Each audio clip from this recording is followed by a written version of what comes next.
5월 6일 오후 3시 3.1운동의 제34인의 한 사람이라고 불리워지는 스코필드 박사의 환영회가 이화여고 노천강당에서 각계 인사 다수와 5천여 남녀 학생이. After his retirement from the University of Guelph, he was finally able to return to Korea as an honorary national guest. In 1958, Dr. Schofield permanently relocated to Korea and took up teaching positions at Seoul University and Jung-ang University. Dr. Schofield also undertook the responsibility of caring for the orphans of Korea. When his own salary was not sufficient, Dr. Schofield often appealed to his friends in Canada, the US, and Europe for additional support.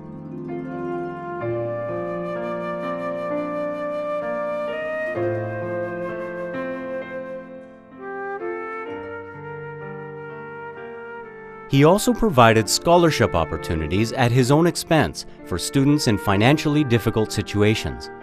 Among the many students who benefited from Dr. Schofield's generosity was current Korean Prime Minister Chung Eun-chan.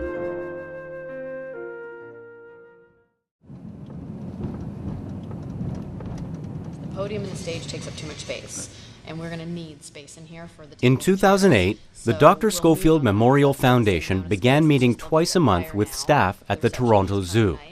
The exchange of collaborative ideas evolved into planned phases for the construction of the statue. 100 feet here. It took much time and consideration to plan the construction due to the statue's location at the Toronto Zoo.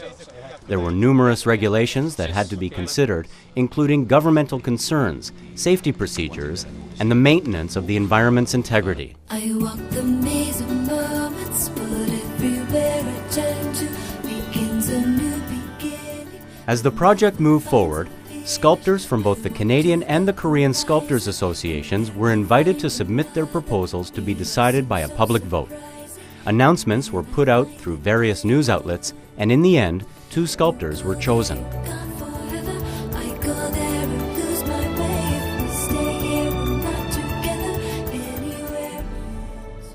In October of 2008, the decision was narrowed down to 1 by a unanimous vote. Sculptor Jang Yeon-tak was selected for the task, and a 1-year sculpting process began.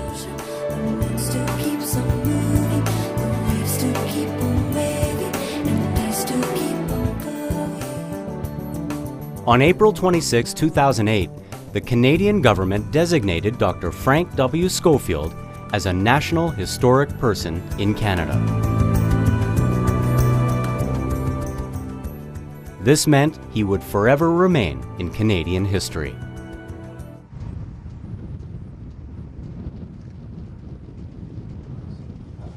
Well, this is a train path. Last January, the final planning phases were completed at the Toronto Zoo.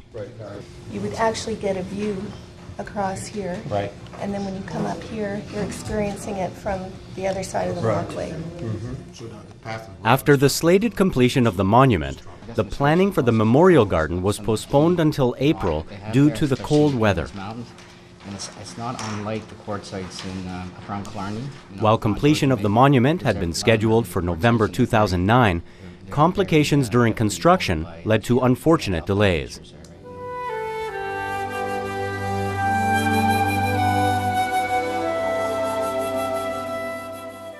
A pipe connected to a lake in the Toronto Zoo had been disturbed, causing the delay.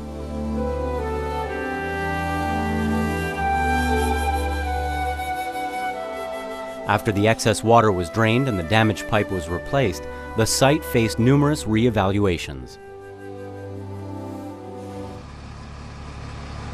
Okay, no, are you pushing, Dan? I'm not trying not to touch it, really. Okay, right there then.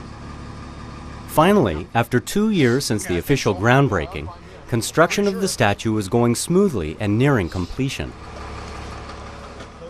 The foundational base of the statue was made of granite.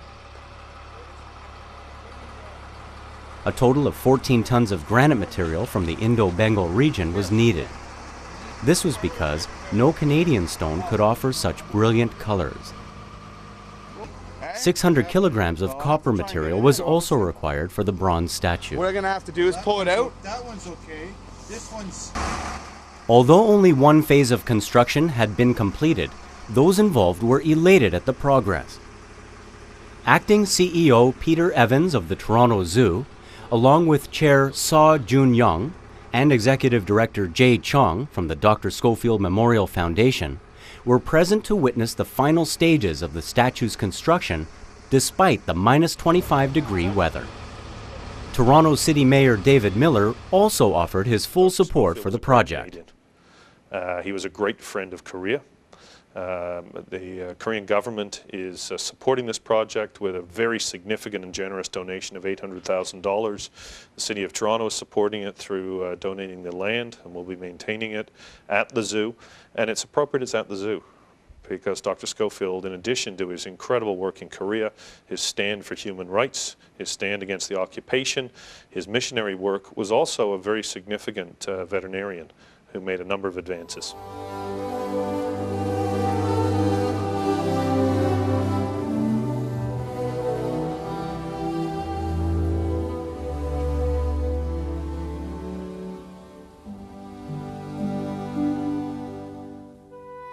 On January 11, 2010, the monument of Dr. Schofield was finally completed on Canadian soil, 40 years after his passing in Korea.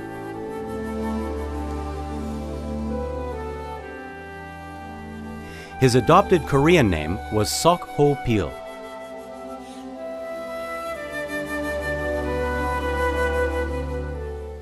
He was a man whose love for Korea was unmatched by any other.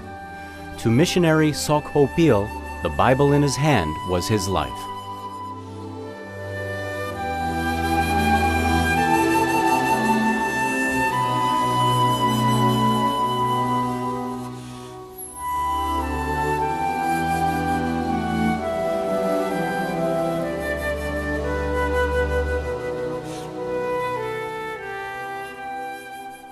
Dr. Schofield sought to bring justice and love to those suffering during the independence movement.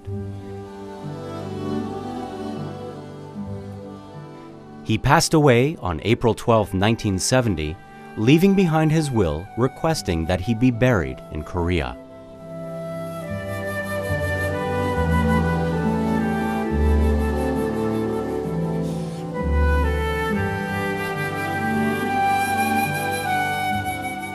Patriots Tomb number 96 at the Seoul National Cemetery. This is the final resting place of Dr. Frank W. Schofield. His will is engraved on one side of the tombstone. When I die, bury me in Korea. Look after the boys and the girls who are in my care, as well as the unfortunate.